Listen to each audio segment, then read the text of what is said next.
স্ত্রীর কথায় ঘাবড়ায় ইফাত, ইতস্তত করে। বাসর ঘরে বসে ঠিক এমন করেই তো এই মেয়েটির নিকট আবদার করেছিল ইফাত। সেদিন পায়ের মধ্যে যতটা জড়তা লজ্জা জেগে বসেছিল, আজ তার মধ্যে সেই জড়তা আর লজ্জা দুজনের মধ্যে তৈরি হওয়া যোজন যোজন দূরত্বের কারণে হয়তো ইফাতের এমন অনুভূতি হচ্ছে। বিশেষ করে রাজশাহী থেকে ফেরার পর তার মনে শতাধিক ওজনের অভিমানে পাথর পড়েছে, যা অনুভূতিকে সায় দেওয়ার আর ইচ্ছেগুলো পূরণ করার পথে তীব্র বাধা হয়ে দাঁড়াচ্ছে। ইফাতের থেকে কোনো সারা শব্দ না পেয়ে হতাশ হলো পায়রা। বিলম্ব না করে নিজ দায়িত্বে ঝাঁপিয়ে পড়ল স্বামীর বক্ষ পিঞ্জিরায়, আষ্টে পৃষ্ঠে জড়িয়ে ধরে গুছিয়ে নিল সকল দ্রুত। আজ অনেক দিন পর বুক ভরে নিঃশ্বাস নিল পায়রা। সে পরিচিত বক্ষস্থলে মাথা ঠেকাতেই মিলিয়ে গেল সকল দুঃখ কষ্ট। ভরাট হয়ে গেল শূন্যতা, শুকনো ঢোকিল ইফাত। এই মেয়েটার জন্যই তো এতকাল ধরে অপেক্ষা করছিল সে। নিজেকে এতদিন সব দিক দিয়ে অসম্পূর্ণ মনে হচ্ছিল। শেষ যেদিন পাড়ার সঙ্গে দেখা হলো, কথা হলো, সেদিনই যেন চারিদিক থেকে নিভে গেল আশার আলো। ইফাত ভেবে নিয়েছিল পায়রা নামক মেয়েটিকে আর পাওয়া হবে না তার। গতকাল রাতেও ঘুম হয়নি ইফাতের। পুরো রাতটা কেটেছে নিদ্রাহীন, কঠিন বেদনায়, পেয়সীকে হারানোর বেদনায়। অথচ আজ রাতটা সে পরিপূর্ণ। নরম সুরে স্ত্রীর উদ্দেশ্যে বলল, তুমি না আমার উপর নিষেধাজ্ঞা জারি করলে যে আগামী 3 দিন তোমার কাছে যাওয়া যাবে না, স্পর্শ করা যাবে না। তাহলে এখন কি হলো সেই নিষেধাজ্ঞার? সিদ্ধান্ত বদলেছি। নিজের ভালো থাকাটা বড্ড জরুরি। আমার ছোঁয়া না বিষের মতো লাগে? তাহলে এখন কি হবে পায়রা? তুমি তো বিষ পান করে ফেললে। ফুপানোর শব্দ ভেসে এলো পায়রা। পায়রা কি কাঁদছে? ধীরে ধীরে শব্দ তরঙ্গ বৃদ্ধি পেল। জোরে জোরে কাঁদছে পায়রা। তার কান্নায় আজ আর ইফাতের বুক কাঁপল না। মেয়েটার কাঁদা জরুরি, খুব জরুরি। মাথায় হাত রাখলো, প্রশ্রয় পেল পায়রা। শক্ত হলো বাঁধন। কেটে গেল বেশ কিছু মুহূর্ত। কান্নার বেগ এবার হ্রাস পেল। নাক টেনে বলল, তোমার মায়ের আক্রমণে সেদিন সত্যি আমি ভয় পেয়ে গিয়েছিলাম। অনেক চেষ্টা করে ওই মহিলার হাত থেকে নিজেকে রক্ষা করতে পারিনি। কেউ একটা বারের জন্য এগিয়ে এলো না আমায় রক্ষা করতে। জ্ঞান হারানোর আগ পর্যন্ত ভেবেছিলাম হয়তো তুমি আসবে, কিন্তু তুমি এলে না। তারপর কিভাবে বেঁচে ফিরলাম, কে বাঁচালো জানি না। যখন জ্ঞান ফেরে তখন নিজেকে হসপিটালে আবিষ্কার করলাম। চোখ মেলে বাবাকে দেখতে পেলাম। বাবার কাছে আমি প্রথমেই তোমার কথা জিজ্ঞেস করেছিলাম, কিন্তু বাবা এড়িয়ে গেল। হয়তো আমি অসুস্থ থাকায় তৎক্ষণাৎ কিছু বলতে চাইনি। তার ঠিক পরের দিন আমায় নিয়ে গেল ফুপুর বাড়িতে। তখন বুঝলাম যে আমি রাজশাহীতে। সারা শরীরে অজস্র ক্ষত ছিল। একা একা চলাফেরা, খাওয়ার মতো শক্তি পর্যন্ত ছিল না। বাবা আসলে বারবার শুধু একটাই প্রশ্ন করেছি, ইফাত কোথায়? বাবা উত্তর দিত, আসবে। ব্যাস, পুরো একটা মাস শুধু আসবে আসবেই শুনে এলাম। এই প্রশ্ন করব জেনে আমি জাগ্রত থাকা অবস্থায় বাবা বেশি একটা সামনে আসতো না। ইফাতের থেকে কোনো সারা শব্দ না পেয়ে পায়রা বলল, সপ্তাহখানেক পর ফুপুর বাড়ি থেকে আমাকে নিয়ে নাটোরে নিজেদের বাড়িতে আসে বাবা। সেদিন জানতে পারলাম সব ছেড়ে ছুড়ে বাবা এখানে চলে এসছে। তারপর যখন অনেকটা সুস্থ হয়ে উঠলাম তখন বাবাকে চেপে ধরলাম। বাবা উত্তরে জানো কি বলেছে? বলেছে ইফাতকে আমি আসতে বলেছিলাম, সবটা জানিয়েছিলাম, কিন্তু ইফাত আসেনি। বলে দিয়েছে তার মায়ের যেই মেয়েকে পছন্দ নয় সেই মেয়ের সঙ্গে নাকি সে আর সংসার করবে না। এমনকি তোকে চরিত্রহীনাও বলেছে। জানো, কিছুতেই এই কথাটা আমি বিশ্বাস করতে পারিনি, কিন্তু বাবাকে কি আর অবিশ্বাস করতাম? আমি নিজে থেকেও যে বেশি বাবাকে বিশ্বাস করতাম, দ্বিধা দ্বন্দ্বে ভুগছিলাম। আমার মোবাইলটা তোমার মা নিয়ে গিয়েছিল, হয়তো ওখানেই কোথাও পড়েছিল। তবে তোমার নাম্বারটা ছিল আমার মুখস্থ। বাড়ি ফেরার পর খাতায় লিখে রেখেছিলাম যদি ভুলে যাই এই ভয়ে। তখন চাইলেও ফোন দেওয়া সম্ভব ছিল না। সারাক্ষণ আমার পাশে কেউ না কেউ থাকতো। হাতের নাগালে মোবাইল ছিল না। সুস্থ হতে হতে বেশ কয়েক মাস সময় লাগলো। হঠাৎ করে একদিন বাবা বাড়িতে এসে জানালো, তুমি নাকি বিয়ে করে নিয়েছো, ওই চেয়ারম্যানের মেয়েকে বিয়ে করেছো। আরও অনেক কথাই বলল, কিন্তু আমি বিশ্বাস করতে পারিনি। সেদিনের পর থেকে একটা রাতও আমি ঘুমোতে পারিনি। নতুন মোবাইল হাতে পেয়ে তোমার নাম্বারে কল করেছি, কিন্তু বারবার নাম্বার বন্ধ বলতো।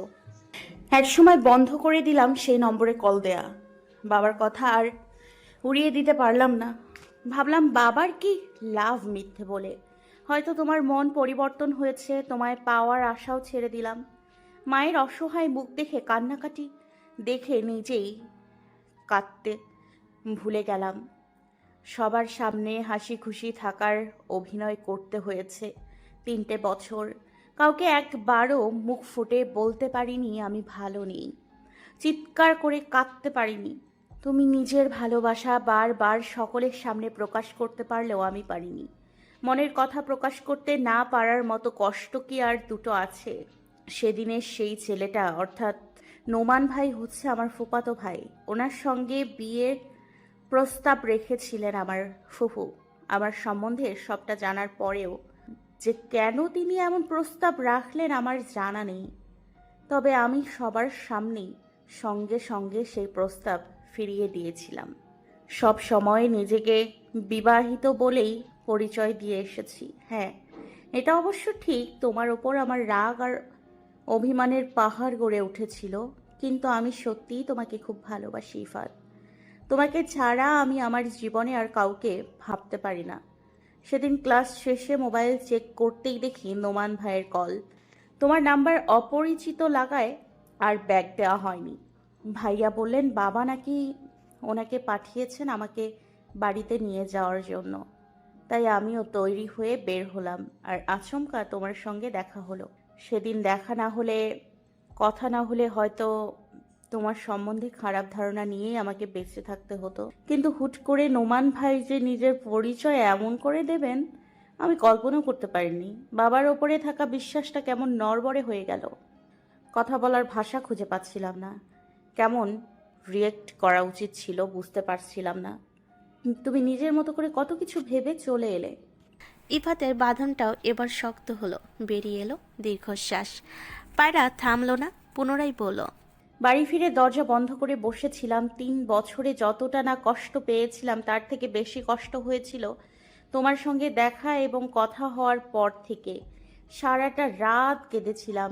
পুরো একটা দিন নিজেকে ঘর বন্দি করে রাখার পর মোবাইলে অপরিচিত নাম্বার থেকে অনেকগুলো কল আসে, মেসেজ আসে। কল ব্যাক দেওয়ার পরে জানলাম আরিফ ভাই কল দিয়েছে। উনি আমার সঙ্গে দেখা করতে চাইলেন। পরের দিন ওনার সঙ্গে দেখা করলাম। ওনার সঙ্গে দেখা না হলে হয়তো তোমার পাগলামি সম্পর্কে সবটা জানাই হতো না। কি করব ভাবতে ভাবতে বাড়ি ফিরে শুনি আমার আমার নাকি বিয়ে, তাও আবার মাগরিবের পর।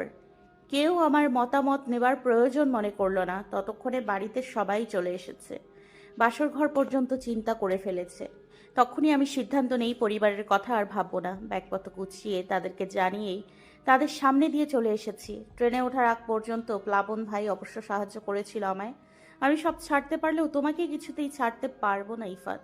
আমি তোমাকে সত্যিই খুব ভালোবাসি। কিশোরী বয়সে যতটা ভালোবেসেছি এখন তার থেকেও বেশি ভালোবাসি।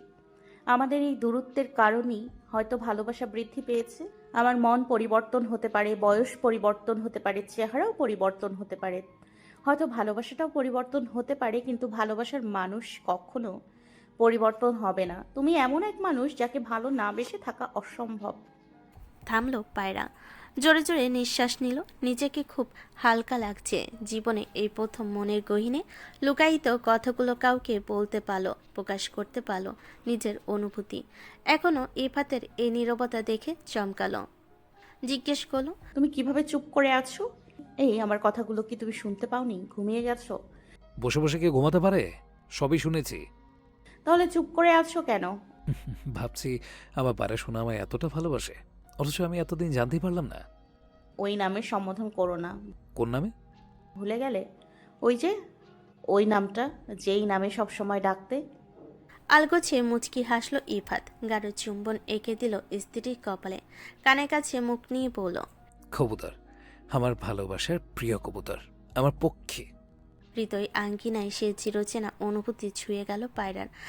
আবারও মুখ লুকালো প্রিয় মানুষটির বক্ষ স্থলে। ফিসফিস করে বলল, তুমি বিষ নও ইফাত মির্জা, তুমি হচ্ছে আস্ত এক নেশা, যেই নেশায় তীব্রভাবে আসক্ত আমি।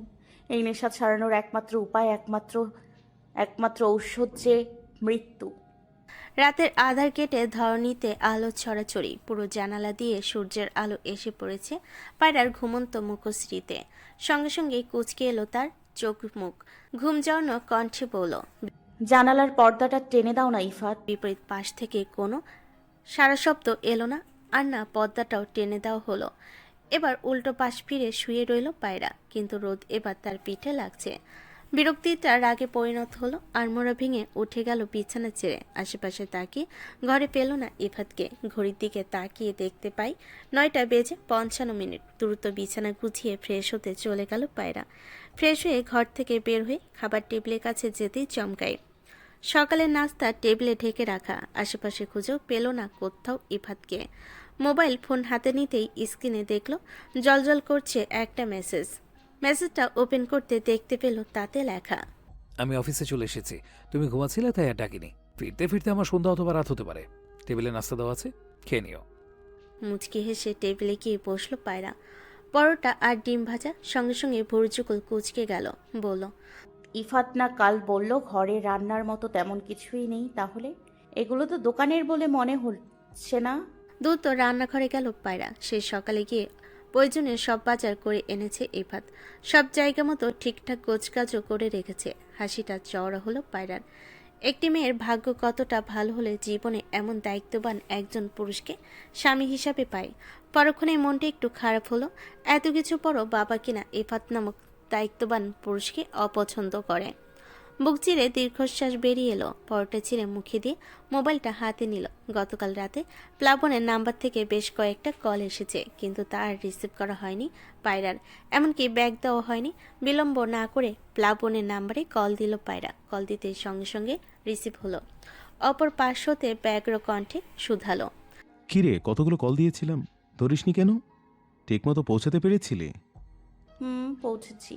একটু ক্লান্ত ছিলাম তো, তাই আর ধরা হয়নি। ক্লান্ত ছিলি নাকি জামাই পেয়ে পুরো দিন দুনিয়া ভুলে গিয়েছিলি? একদম যা তা বলো তুমি। ঠিকই বলছি, এ সময় এমনই হয়। মন দিয়ে সংসার করতে হলে। তা বাড়ির পরিবেশ কেমন? পরিবেশ ঠান্ডা। সেদিন রাতে বড় ফুপুরা বাড়ি ফিরেছে। পরের দিন গাড়ি নিয়ে ফিরতে ছোট ফুপুরাও চলে গেছে। বাবা মা পিয়াসা? চাচি আর পিয়াস তোর কথা জিজ্ঞেস করছিল, কিন্তু চাচার ভিতরে কি চলছে বুঝলাম না। সকলের সঙ্গে স্বাভাবিক আচরণই তো করছে। ও, কিছুক্ষণ কথা বলে কল কেটে দিল পায়রা। অসুখ যেন ইসমতারা শরীরটাকে একেবারে ভেঙে দিয়েছে। রোগে শোকে কয়েকদিনের মধ্যেই বুড়িয়ে গেছেন। শরীর আর গলা সেই তেজ এখন আর নেই। ঘর থেকেও বের হন না। ভাইয়ের পই পই করে ঘর থেকে বের হতে নিষেধ করে দিয়েছে। যদি ওনার থেকে তারও আক্রান্ত হয়ে পড়ে তখন কি হবে? টাকার অভাবে ডাক্তারও দেখাতে পারছেন না ইসমতারা। কানে যে সোনার দুল জোড়া ছিল তাও ভাইয়ের বউ দিলরুবা নিয়ে গেছে। বসিয়ে বসিয়ে তো আর ননদকে খাওয়াতে পারেন না। এক শাড়ি পরেই বিছানায় শুয়ে আছেন 3 দিন যাবৎ। ক্ষণে ক্ষণে শুধু বেরিয়ে আসে দীর্ঘশ্বাস। বোনকে খবর দিয়েছিলেন, কিন্তু সেও আসেনি। হতাশ দৃষ্টিতে সিলিংয়ের দিকে তাকিয়ে আছেন ইসমতারা। ফ্যানটা নষ্ট হয়ে গেছে সপ্তাহখানেক আগে, সেদিকে কারো খেয়াল নেই। গরমে কপাল বেয়ে ঘাম ঝরছে। অতীতের কথাগুলো রোজ মনে পড়ে। জীবনে তো আর কম পাপ করেনি। কতগুলো মানুষের জীবন নষ্ট করে দিতে চেয়েছিলেন, নষ্ট করেছেন। সময় কি দরকার ছিল সেসব করার? শুধুই কি লোভ? হয়তো লোভ মানুষকে অন্ধ করে দেয়। লোভে বশবর্তী হয়ে মানুষ কতই না পাপ করে। ইসমতারাও করেছেন। অনেক ক্ষতি করতে গিয়ে শেষ বয়সে এসে হয়েছেন একা। কিছু কিছু পাপের শাস্তি মানুষ দুনিয়াতেই পেয়ে যান, যা তিনিও পাচ্ছেন। এতদিন শুধু প্রার্থনা করতেন বেঁচে থাকার জন্য, এখন রবের নিকট প্রার্থনা করে মৃত্যুর জন্য। এই কষ্ট যে অসহনীয়। চোখের কানিশ বেয়ে পানি পড়ছে ওনার। রাত 8:30টায় বাড়ি ফিরে ইফাত। মুখ গোমরা করে স্ত্রীকে বসে থাকতে দেখে ভড়কে যায়। প্রশ্ন করে, কোনো কারণে মন খারাপ? উত্তর দিল না পায়রা। আশানুরূপ উত্তর না পেয়ে তার পাশ ঘেঁষে বসে পড়ল ইফাত। পায়রা মুখ বাঁকিয়ে বলল, আমি যদি ছেলে হতাম তাহলে কখনোই বউকে ছেড়ে নির্দয়ের মতো অফিসে গিয়ে বসে থাকতাম না, বরঞ্চ ছুটি নিয়ে বউকে কোলে নিয়ে বসে থাকতাম। আনমনে হাসলো ইফাত। বলল, ছুটি চাইলে এবার সত্যি সত্যি অফিস থেকে আমাকে ঘর ধক্কা দিয়ে বের করে দিত। ছুটি না নিয়ে কয়েকদিন অফিসে যাইনি। গতকাল গিয়ে অনেক ঝাড়ি খেয়েছিলাম। আবার সন্ধ্যায় তোমার কল পেতেই কোনো পারমিশন ছাড়া বেরিয়ে গিয়েছিলাম। তার জন্য আজও ঝাড়ি খেতে হয়েছে। তার উপরে ছুটি। ভাগ্য ভালো এখনো চাকরিতে রেখে দিয়েছে। পারমিশন ছাড়া চলে এসেছিলে? পারমিশন চাইতে গেলে কিছুতেই ছুটি দিত না।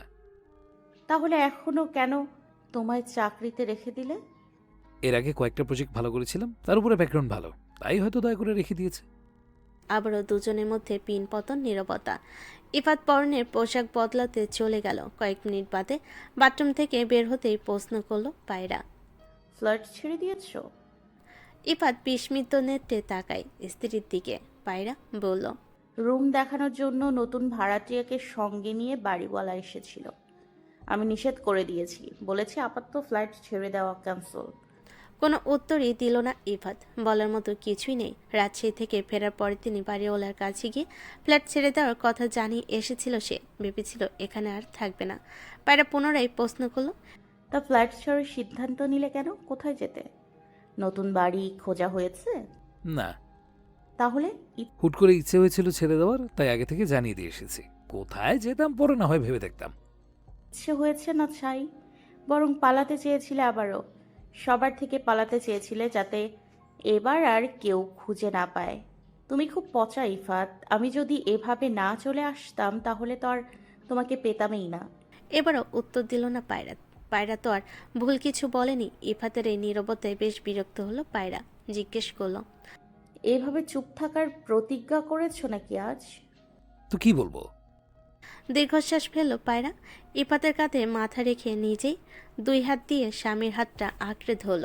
বলল, হুট করেই বাবা বাড়িতে যেতে বললো আর আমিও ঝামেলা করে চলে এলাম তোমার কাছে। এখন হলে ফিরতে হবে। অ্যাটেন্ডেন্স কমলেও তো সমস্যা। বিস্ফোরিত নেত্রে স্ত্রীর মুখশ্রীতে তাকালো ইফাত। বুকের মধ্যে চিনচিনে ব্যথা অনুভূত হলো। জিজ্ঞেস করলো, কবে ফিরবে? কাল না পরশু? ফুপিয়ে কেঁদে উঠল পায়রা। কান্না জড়িত কণ্ঠে বলল, এতদিন তোমাকে ছাড়া থাকতে পারলেও বাকি দিনগুলো কিভাবে থাকবো? খুব কষ্ট হবে আমার। কষ্ট হলেই বা কি করার আছে, যেতে তো হবেই। লেখাপড়া ছেড়ে দেওয়ার চিন্তা ভাবনা করো না কিন্তু। আমাদের সঙ্গে এমনটা না হলেও পারতো, তাই না? তাহলে হয়তো দুজনের মধ্যকার দূরত্ব থাকতো না। বিবিএ কমপ্লিট হতে হতে আরো 2 বছর কিভাবে কাটবে? এই 2 বছর, 2 বছর তোমাকে ছাড়া থাকা আমার পক্ষে আর সম্ভব নয়। মুচকি হাসলো ইফাত। স্ত্রীকে নিজের দিকে ঘুরিয়ে আলতো করে চুমু খেলো কপালে। চোখের পানি মুছে দিয়ে বলল, তুমি কি চাইছো? আমিও তোমার সঙ্গে চলে আসি রাজশাহী? চাইলেও কি আসতে পারবে নাকি? পারবো না কি জানি না, তবে একটা চেষ্টা করাই যায়। 5.5 বছর তো ওখানেই ছিলাম, সব চেনা জানা। ওখানে একটা চাকরির ব্যবস্থা করা গেলেই তো আর সমস্যা হবে না। কষ্টে জর্জরিত মুখে এবার এক চিলতে হাসি ফুটে উঠল পায়রার। উচ্ছ্বাসিত কণ্ঠে বলল, আহ, শান্তি। হাসিটা চওড়া করে স্ত্রীকে জড়িয়ে ধরল ইফাত। পায়রা মুখ গুজল স্বামীর বক্ষস্থলে। মুহূর্তেই মিশে গেল একে অপরের ভালোবাসার সংস্পর্শে। মির্জাবাড়িতে এখন শুধুই মাহবুবার রাজত্ব। পিতার অবর্তমানে সবকিছু এখন মামুনের দায়িত্বে। সারাদিন বেশ চাপে থাকতে হয় তাকে। কুহলি ব্যস্ত মেয়েকে নিয়ে। সন্ধ্যা হতেই ঘুমিয়ে পড়েছিল কুহু। কিছুক্ষণ আগেই ঘুম ভেঙেছে তার। কোল থেকে নামালেই কেঁদে কেটে ভাসিয়ে দেয় সে। বাধ্য হয়ে মেয়েকে কোলে নিয়ে নিচে নামলো কুহলি। খুব খিদে পেয়েছে। সিদ্ধান্ত নিল কুহুকে কোলে নিয়ে খাবার খাবে। টেবিলে বসতে মাহবুবা এগিয়ে এলেন। পুত্রবধূর কোল থেকে নিয়ে নিলেন নাতনিকে। বললেন, এগুলো কি স্বভাব তোমার? কয়দিন কইছি পোলা পাইন কুলে লইয়া খাইতে বইবা না, খাওনের সময় ওরে আমার কোলে দিয়া যাইবা। দিনে দিনে কিন্তু তুমি অবাধ্য হইয়া যাইতেছো বউ। আসলে আম্মা, আবার আপনাকে বিরক্ত করব, তাই ভেবেছি আর কি। নাতনিরে কুলে লইতে আবার বিরক্ত কিসের? খাও চুপ কইরা। ওরে লইয়া আমি ঘরে গেলাম। স্থান ত্যাগ করলেন মাহবুবা। মিলান হেসে খাওয়ায় মনোযোগ করল কুহেলি। পরে তিনি পায়রা ফিরে গেল রাজশাহীতে। ইফাত চেয়েছিল একেবারে ভার্সিটি পর্যন্ত তাকে পৌঁছে দিয়ে আসতে, কিন্তু পায়রার জেদের কাছে হার মানতে হলো। এতটা পথ গিয়ে আবার ফিরে আসা তো কম ভোগান্তি নয়, যার কারণে ইফাতকে যেতে নিষেধ করেছে পায়রা। তাই বাধ্য হয়ে স্ত্রীকে শুধু স্টেশন পর্যন্ত দিয়ে এসেছে ইফাত। ভোর দুপুরে বাড়িতে দুজন আগন্তুক এসে হাজির হলো। অপরিচিত মুখগুলো দেখে ললাটে ভাঁজ পড়ে ফয়সাল ইসলামের। প্রশ্ন করেন, কাকে চাই? তাদের মধ্যে একজন আগন্তুক জোরপূর্বক হেসে বলেন, ফয়সাল ইসলাম আছেন? জি, আমি ফয়সাল ইসলাম, কিন্তু আপনাদের তো ঠিক চিনলাম না। আপনি আমাদের চিনবেন না, একটা জরুরি কাজে আপনার কাছে আসা। জরুরি কাজ? আচ্ছা, ভেতরে আসুন। লোক দুটোকে সঙ্গে এনে সোফায় বসালেন ফয়সাল ইসলাম। তারপর নিজেও বসলেন তাদের সম্মুখে। একজন একটা মাঝারি আকারের ব্যাগ রাখলো সেন্টার টেবিলের উপর। একজন নিজের কাঁধ থেকে ব্যাগ বের করলেন কিছু কাগজপত্র। প্রথম লোকটি ব্যাগের চেন খুলে ব্যাগটি এগিয়ে দিয়ে বললেন, দয়া করে টাকাগুলো ঠিক আছে কিনা দেখে নিন। ব্যাগ ভর্তি টাকা দেখে চমকান ফয়সাল ইসলাম। চমকায়িত কণ্ঠে বলেন, এতগুলো টাকা? হ্যাঁ, আমাদের একটু তাড়া আছে, দয়া করে যদি দেখে নিতেন ভালো হতো। কত টাকা এখানে? কিসের টাকা এগুলো? আমি তো আপনাদের চিনিই না। লোকটি টাকার পরিমাণটা বলে আসল কথাই এলেন। বললামই তো আপনি আমাদের চিনবেন না। এগুলো সব আপনার টাকা। তুলাপুর গ্রামে আপনার বিশাল একটা জমি আছে, সে জমিটা আমার শ্বশুরের আব্বার খুব পছন্দ হয়েছে। রাস্তার পাশে ঝিমঝাম জমি। ইফাত মির্জা সেই জমিটা আমাদের কাছে বিক্রি করে দিয়েছেন। এখন শুধু দলিলের কাগজগুলি বাকি। উনি এখানে আমাদের পাঠিয়েছিলেন আর বলেছেন যাতে জমির সব টাকা আপনাকে বুঝিয়ে দিয়ে দলিলে সাইন করে নিয়ে যায়। টাকাগুলো দয়া করে একটু দেখে নিন সব ঠিক আছে কি, আর দলিলটাও একটু দেখে নেবেন। লোকটি টাকার পরিমাণটা বলে আসল কথাই এলেন। তর্জনী আঙ্গুলের সাহায্যে চশমা ঠিক করে নিলেন ফয়সাল ইসলাম। বিস্ময়ে হতবাক হয়ে গেলেন। জমির কথা তো সে কবেই ভুলে গিয়েছিল তিনি। আশাও ছেড়ে দিয়েছিলেন বছর তিনেক আগে। লোক দুটোর অতি তাড়াই দলিলটা ভালো করে দেখে নিলেন ফয়সাল ইসলাম। সব কিছুই ঠিকঠাক আছে। টাকার পরিমাণ কল্পনার চেয়ে একটু বেশি। শিখা বেগম 2 গ্লাস শরবত দিয়ে গেলেন। দলিলে সাইন করে দিলেন ফয়সাল ইসলাম। সুধান। এত দূর আসতে তো নিশ্চয়ই আপনাদের অনেক খরচ হয়েছে, তাই না? লোকটি হেসে বললেন, খরচ তো হয়েছেই, এত টাকার জমি কিনলাম, আর এ কটা টাকা খরচ করতে কী বা। কিন্তু ইফাত মির্জা জোর করে খরচটা নিজেই দিয়েছেন। তা উনি কি হন আপনার? নড়ে চড়ে বসেন ফয়সাল ইসলাম। পাল্টা প্রশ্ন করেন, কেন সে বলেনি? জিজ্ঞেস করেছিলাম, কিন্তু এই প্রসঙ্গে তেমন কিছুই বললেন না। আমিও আর জিজ্ঞেস করিনি। ফয়সাল ইসলাম নিজেও এই বিষয়ে আর কথা বললেন না। প্রসঙ্গ বদলে ফেলেন। দুপুরে খাওয়ার জন্য তাদের আমন্ত্রণ জানালেন, কিন্তু খেলেন না তারা। বিদায় নিয়ে চলে গেলেন। ওনারা যেতেই বাকিরা উপস্থিত হয় ড্রয়িং রুমে। শিখা টাকাগুলোর দিকে তাকিয়ে দীর্ঘশ্বাস ফেলে বলেন, ছেলেটা কত দায়িত্ববান দেখেছো? ঠিক সবটা মনে রেখে হিসেব করে পাঠিয়ে দিয়েছে। এমনি এমনি তো আর পায়রা এই ছেলের জন্য এত পাগল হয়নি। সে ঠিকই মানুষ চিনেছে, শুধু চিনলাম না আমরা। অসহায় দৃষ্টিতে স্ত্রীর দিকে তাকান ফয়সাল ইসলাম। স্বামীর চাহনি অবজ্ঞা করে চলে গেলেন শিখা। ঠিক বেঠিক উনি বুঝেন না। মেয়ে যেভাবে যার কাছে সুখে থাকবে সেভাবেই তাকে মেনে নেবেন তিনি। ইফাতের উপরও এই মুহূর্তে আর কোনো রাগ নেই। ফিরোজ সোফায় বসলেন, বলেন, যেমনি কইছিলি পোলাটার কথা, আমি তো ভাবছিলাম কি না কি হইয়া গেছে। যার লইগা কত কথা কইলাম, আর তোর মায়ের চোখেও খারাপ হইলাম।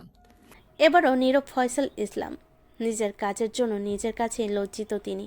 তারপর এসব কথা শুনলে খুব আফসোস হয়। মেয়ের কথা ভেবেই তো অমন একটি কাজ করেছিলেন তিনি। কিন্তু তার যে ভুল ছিল মেয়ে ওনার চোখে আঙ্গুল দিয়ে বুঝিয়ে দিয়েছে। সূর্য পশ্চিম আকাশে হেলে পড়েছে। পড়ন্ত বিকেলে ইফাতকে এক প্রকার জোর জবরদস্তি করে চলনবিল ভ্রমণে নিয়ে এসেছে পায়রা। আজ শুক্রবার, সরকারি ছুটির দিন। পর্যটকদের সংখ্যা রোজকার থেকে আজ যেন একটু বেশি। বিকেল হলেই খানিকটা শীত শীত আমেজ। কয়েকদিন পরেই চলে আসবে শীতকাল। নৌকায় বসে ইফাতের কাঁধে মাথা রেখে প্রাকৃতিক দৃশ্যটাও বেশ উপভোগ করছে পায়রা। একটু পরপর নড়চড়া করলে ঝনঝন করে শব্দ করে তুলছে দুহাত ভর্তি কাছের চুড়িগুলো। ইফাত ব্যস্ত হাতে স্ত্রীর শাড়ির আঁচল সামলাচ্ছে। ছেড়ে দিলেই যদি পানিতে ভিজে যায়। কয়েক মাসের মধ্যেই ঢাকা ছেড়ে রাজশাহীতে চলে এসেছে ইফাত। এখানে এসে নতুন চাকরি খুঁজে পেতে অত বেগ পেতে হয়নি তাকে। রাজশাহী বিশ্ববিদ্যালয়ে পড়ার দরুন বেশ কয়েক বছরই থাকতে হয়েছে এখানে, যার কারণে পরিচিতির সংখ্যাও অনেক। তাদের মধ্যকার এক বন্ধু নিজের কোম্পানিতেই ইফাতের জন্য চাকরির ব্যবস্থা করে দিয়েছে। 1.5 মাস আগে পায়রা হল ছেড়ে স্বামীর সঙ্গে ফ্ল্যাটে উঠেছে। চারিদিকে চোখ বুলিয়ে ঘোর লাগা কণ্ঠে পায়রা বলে উঠল, এখানে না এর আগেও আমি একবার এসেছিলাম। তখন সঙ্গে ছিল পিয়াসা এবং কাজিনরা। আমার মনটা ছিল খুবই খারাপ, তবে ঘুরতে বের হওয়ার পরেই যেন সব মন খারাপ ভালো হয়ে গিয়েছিল। কিন্তু নৌকাতে ওঠার পরপরই হুট করে তোমার কথা মনে পড়ে গেল। জানো, অন্যান্য নৌকাগুলোতে করে ঘুরে বেড়াচ্ছিল কয়েকজন জোড়া কপতি। তাদের দেখতেই আমারও ইচ্ছে জেগেছিল তোমার সঙ্গে নৌকা ভ্রমণ করার, কিন্তু তখন না আমার এই ইচ্ছেটা পূরণ করা একদম অসম্ভব ছিল। খুব কষ্ট লাগছিল, অথচ আজ দেখো আমার সেই ইচ্ছেটা পূরণ হলো। সব ঝড় ঝাপটা পেরিয়ে আমরা আবার এক হলাম। এই কারণে এখানে আসার জন্য এত মরিয়া হয়ে উঠেছিলে? হুম, মানুষ বাঁচে আর কতদিন বলো, তাই তাই সময় থাকতে থাকতে ইচ্ছেগুলো পূরণ করে নেওয়াটাই উত্তম। তার কি কি ইচ্ছে আছে আমার বউয়ের? সব ইচ্ছের কথা এখন বলা যাবে না, সব একসঙ্গে বললে বাকি দিনগুলো কি করে চলবে, তাই ধীরে ধীরে জানাবো, আর তুমি আমার সকল ইচ্ছে পূরণ করবে। এক হাত দিয়ে স্ত্রীকে আলতো করে জড়িয়ে ধরে কপালে চুমু খেলো ইফাত। নীরবে উপভোগ করতে লাগলো সময়টা। সন্ধ্যা নামতেই রওনা দিল রাজশাহীর উদ্দেশ্যে। ফিরতে ফিরতে বেশ রাত হলো দুজনার। পাড়ার মধ্যে আজ আর বাড়ি ফেরার কোনো তাড়া নেই। দৃষ্টিনন্দন সড়ক দিয়ে পাশাপাশি দুজনে হাঁটছে। রাস্তার দুধারে জ্বলছে সোডিয়ামের হলদে আলো। স্বামীর হাত ধরে মনে সুখে হাঁটছে পায়রা। ঠোঁটের কার্নিশে প্রাপ্তির হাসি। ইফাত হাঁটতে হাঁটতে পেয়সীকে দেখতে ব্যস্ত। আজকের মতো এতটা আনন্দিত কখনো হতে দেখেনি মেয়েটিকে। মেয়েটার আনন্দ দেখে বুকটা যেন ভরে উঠল ইফাতের। আজও আকাশে রূপর থালার ন্যায় পূর্ণ চাঁদ উঠেছে, কিন্তু সোডিয়ামের কৃত্রিম আলোয় সেই চাঁদের আলো ঢাকা পড়েছে। পাশ ফিরতেই ইফাতের সঙ্গে চোখাচোখি হলো পায়রার। শুধালো, কি দেখো? তোমাকে। একটা মানুষকে কতবার কতক্ষণ দেখা যায় বলো তো? রাস্তা দেখো, আকাশ দেখো, প্রকৃতির বাতাস, পাখির ডাক উপভোগ করো। তোমাকে যতই দেখি ততই আমার দেখার ইচ্ছা বৃদ্ধি পায়। এত কিছুর মধ্যেও দৃষ্টি তোমাতে গিয়ে আটকে থাকে। এ কি আমার দোষ? দোষ তো তোমার রূপের। এত সুন্দর কেন তুমি? দেখলেই চোখ জুড়িয়ে যায়। মাশাআল্লাহ।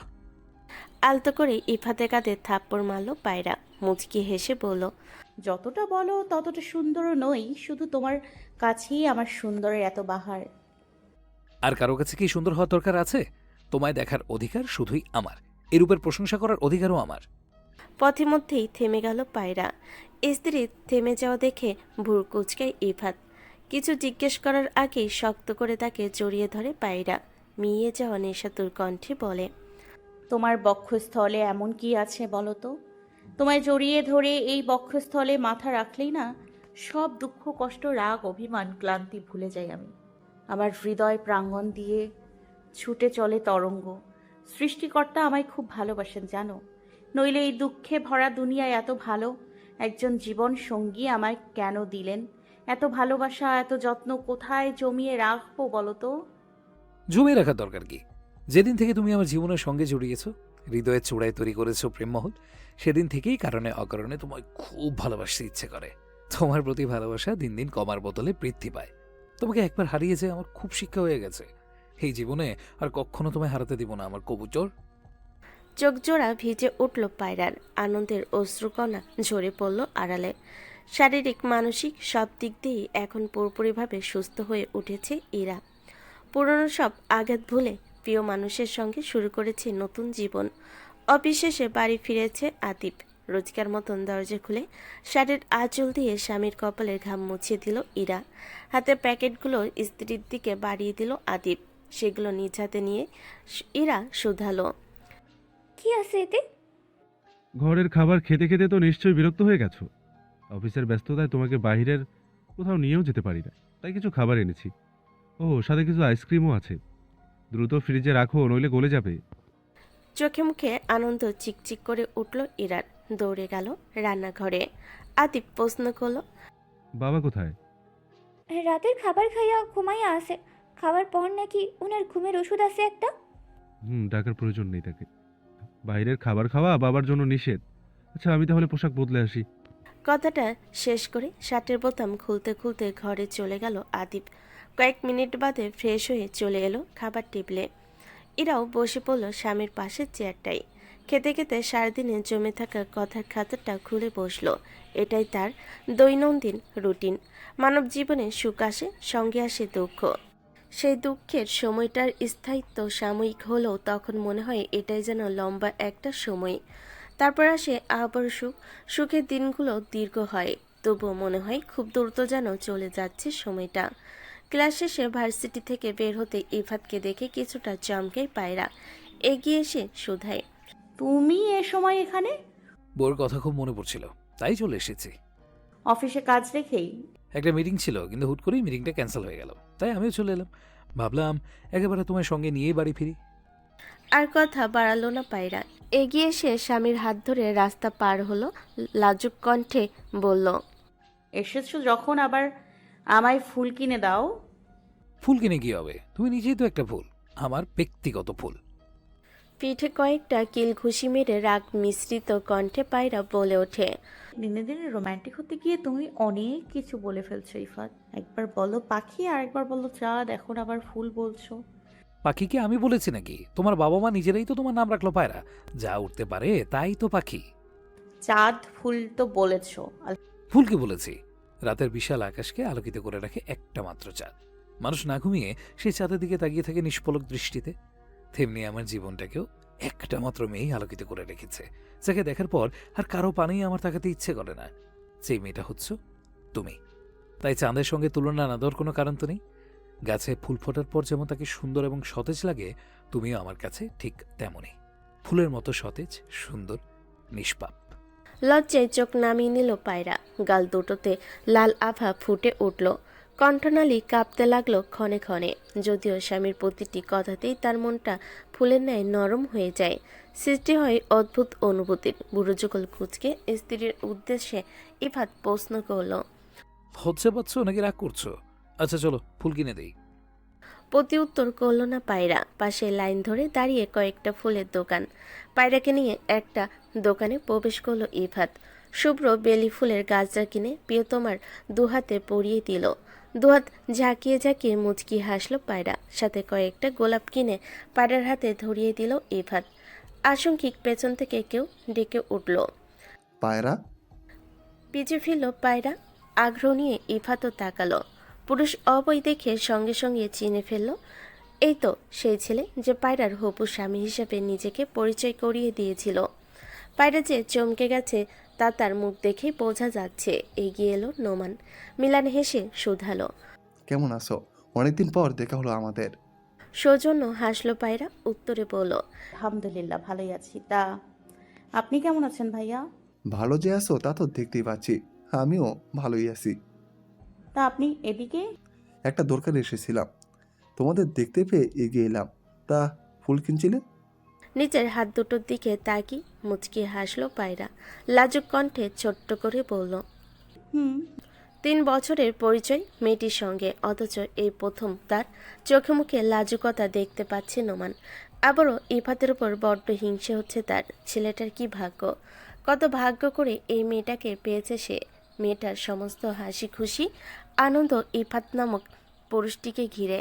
এমন কি আছে এই ছেলেটির মধ্যে যার জন্য পায়রা এতটা পাগল? কেন তার কাছে এলে এতটা আনন্দিত থাকে? ভাবনা বাদ দিয়ে পুনরায় প্রশ্ন করল।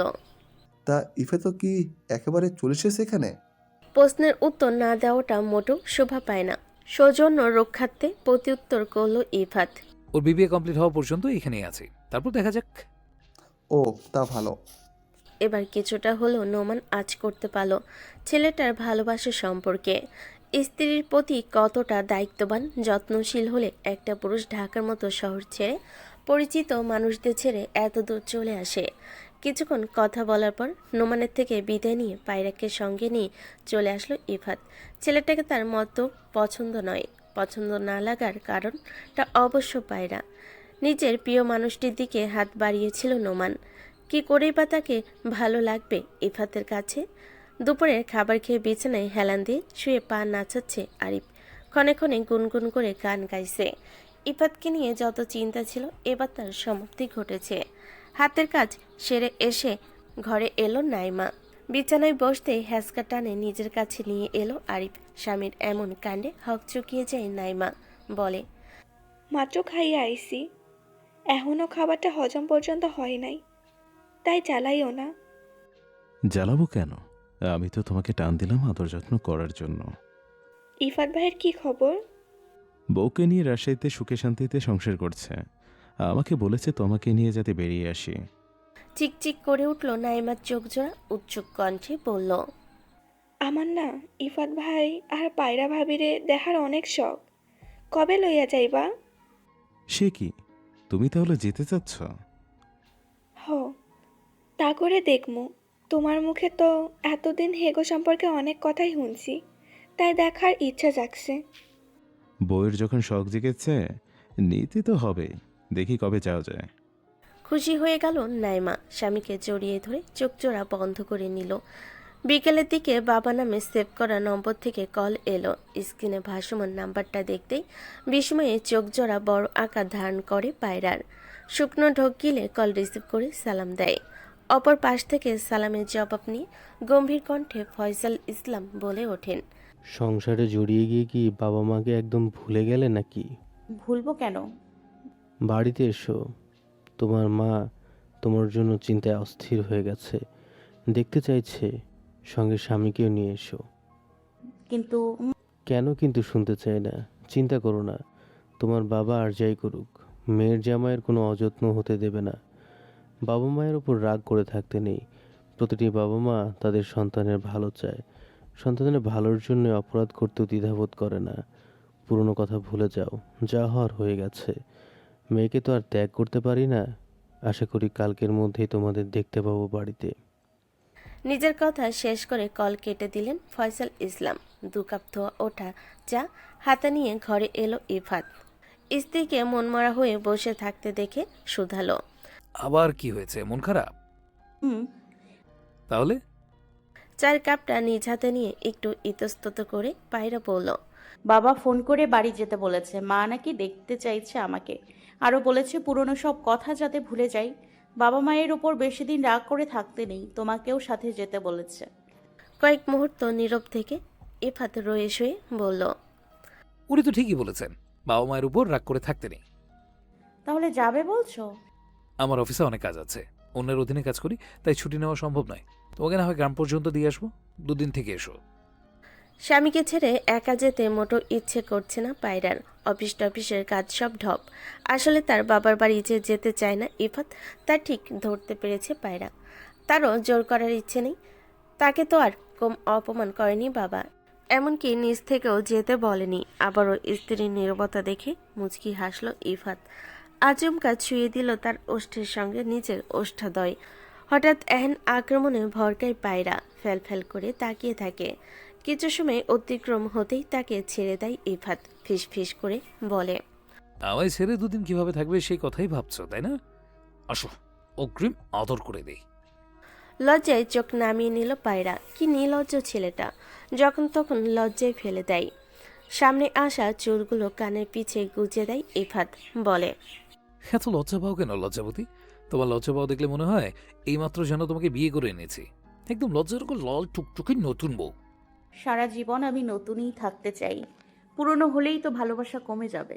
তোমার প্রতি আমার এই ভালোবাসা যে কখনো কমবার নয়, কমা সম্ভব নয়। তোমাকে দেখলেই যে নতুন করে আমি প্রেমে পড়ি, প্রচন্ড ভালোবাসতে ইচ্ছে করে। ভালোবাসি কবুতর, অনেক অনেক ভালোবাসি তোমায়।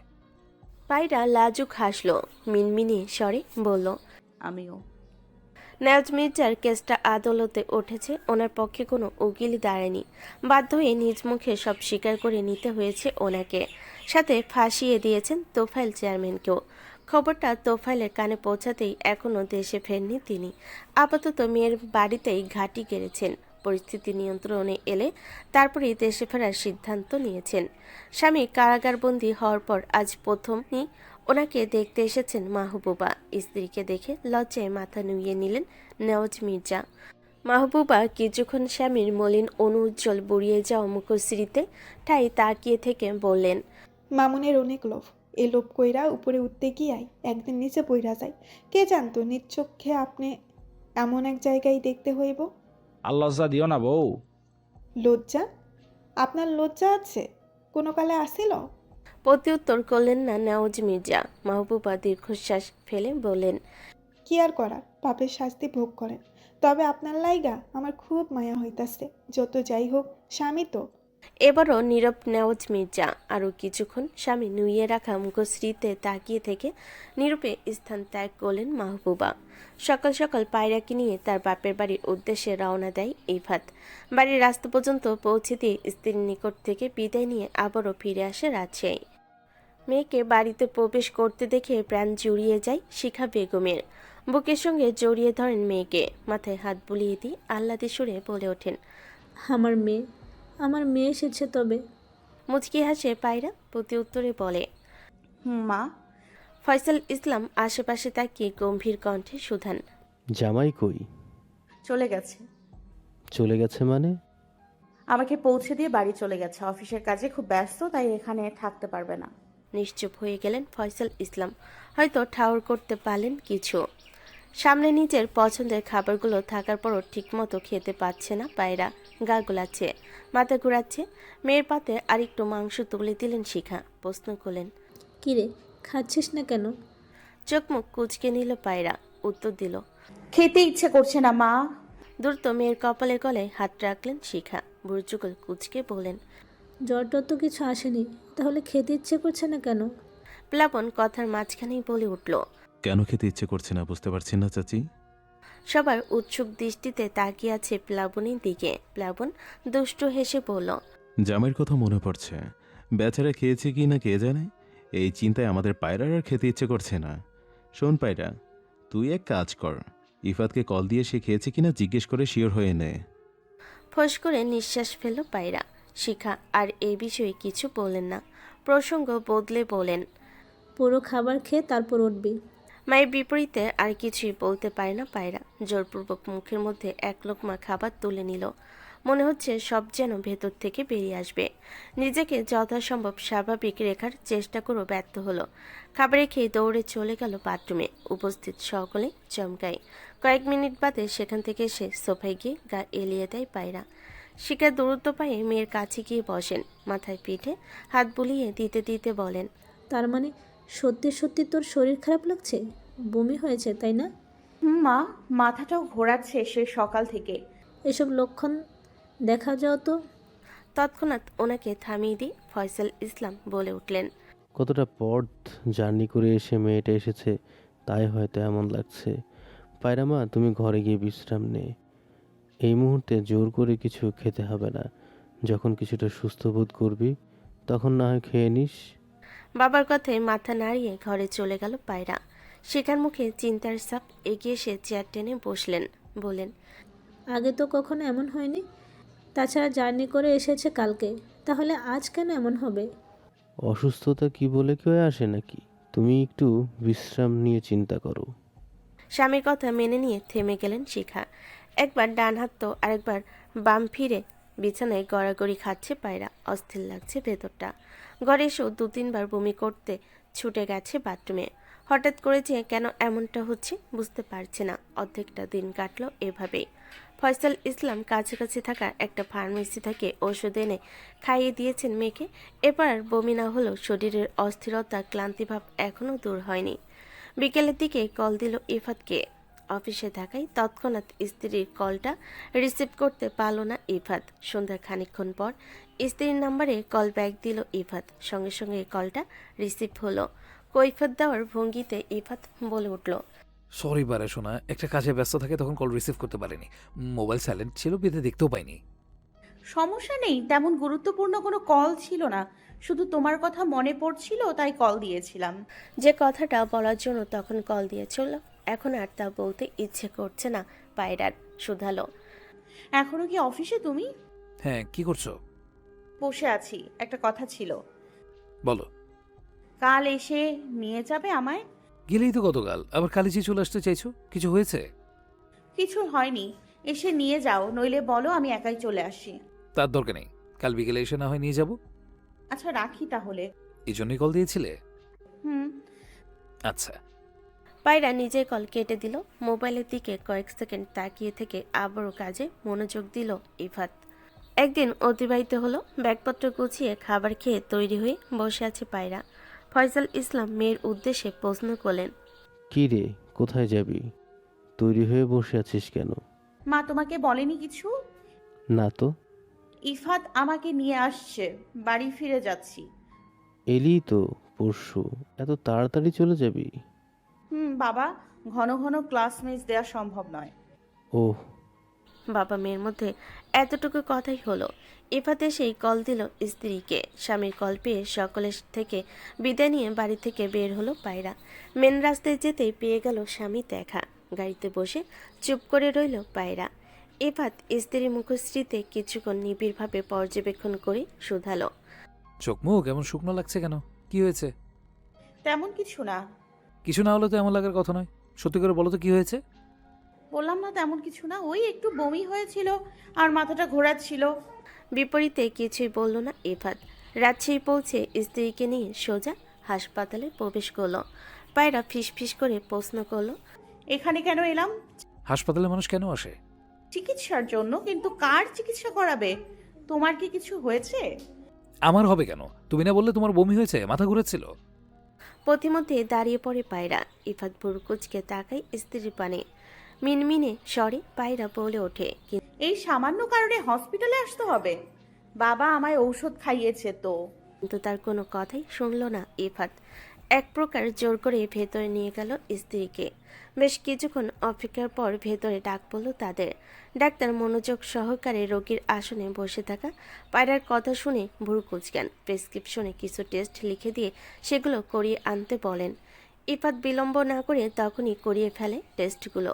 স্বামীর শার্টের হাতা খামচে ধরল পায়রা, বলল, এই সামান্য কিছু সিমটমের কারণে আবার আলট্রাসোনোগ্রাম করার কি দরকার ছিল? ডাক্তার না কষাই এরা? প্রাইভেট হাসপাতাল মানেই এক গাদা টেস্ট, আর তুমিও একটা বোকা পুরুষ। সপ্তপনে নিঃশ্বাস ফেলে ইফাত। সরু চোখে স্ত্রীর পানে তাকাই, বলে, সমস্যা কি? এসেছি যখন টেস্টগুলো করিয়ে নিয়েই তো ভালো করলাম। মনের খুঁতখুঁতটা অন্তত দূর হবে। কথা বাড়ালো না পায়রা। এই ছেলের সঙ্গে যে কথায় পেরে উঠবে না তা তার অজানা নয়। দুজনে আবারও ছুটল ডাক্তারের দ্বারে। খুব মনোযোগ সহকারে রিপোর্টগুলো দেখে তাদের দিকে তাকালেন ডাক্তার। গম্ভীর মুখশ্রীতে ফুটে উঠল এক ফালি হাসি। উৎসুক কণ্ঠে ইফাতের উদ্দেশ্যে বলে উঠলেন, কংগ্রাচুলেশন মিস্টার ইফাত, আপনি বাবা হতে চলেছেন।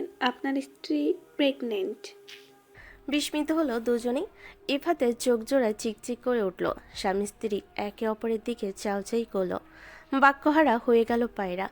ইফাত শুকনো ঢোক গিলে পুনরায় জিজ্ঞেস করল, ও প্রেগনেন্ট? কি অদ্ভুত এক অনুভূতি খেলা করছে দুজন মানবীর মনে। ডাক্তারের ফি দিয়ে পায়রাকে নিয়ে হাসপাতাল থেকে সোজা বাড়ি ফিরল ইফাত। এরই মাঝে হলো না কোনো বাক্য বিনিময়।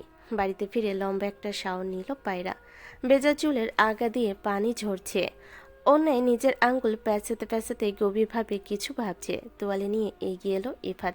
ভেজা চুলগুলো মুছতে মুছতে ধমকে সুরেই পড়ল, এত বড় হয়েছে অথচ ঠিকমতো নিজে চুলটাই মুছতে পারো না? এইভাবে ভেজা চুল নিয়ে বসে থাকলে তো ঠান্ডা লাগবে। এত কথা বিপরীতও কোনো উত্তর এলো না। হেয়ার ড্রাই নিয়ে এলো ইফাত। হেয়ার ড্রাইটা কেনার মূল উদ্দেশ্য পায়রা। সে সকাল সকাল মেয়েটা গোসল করে ভেজা চুল হিজাবের নিচে বেঁধেই ভার্সিটিতে চলে যায়, যার কারণে কয়েকদিন ধরে মাথা ব্যথা বেড়েছিল। শেষে গিয়ে হেয়ার ড্রাই কিনে নিয়ে আসে ইফাত। যত্ন সহকারে চুলগুলো শুকিয়ে দিয়ে স্ত্রীর সম্মুখে বসল। কপালে গাঢ় চুম্বন খেয়ে হাত ছোয়ালো গালে। পায়রা এবার তাকালো স্বামীর পানে। ইফাত প্রশ্ন করল, মন মরা হয়ে বসে আছো কেন? চিন্তা হচ্ছে খুব? মা হওয়ার কি কোনো ফিলিংস হচ্ছে না, নাকি খুশি নও? আমি কিন্তু শুরুতেই সাবধান করেছিলাম, তুমি তো শুনোনি আমার কথা। দীর্ঘশ্বাস ফেলল পায়রা, দৃষ্টি নতর করে বলল, আমার না লজ্জা লাগছে। বাবা মাকে নিজ মুখে এই খবরটা কিভাবে জানাবো বলো তো? তার ওপর কয়েক মাস গেলেই তো পেটটা মিষ্টি কুমড়ার মতো বিশাল বড় গোল গোল হয়ে যাবে। তখন কিভাবে সবার সম্মুখীন হব? অপ্রস্তুত হয়ে গেল ইফাত।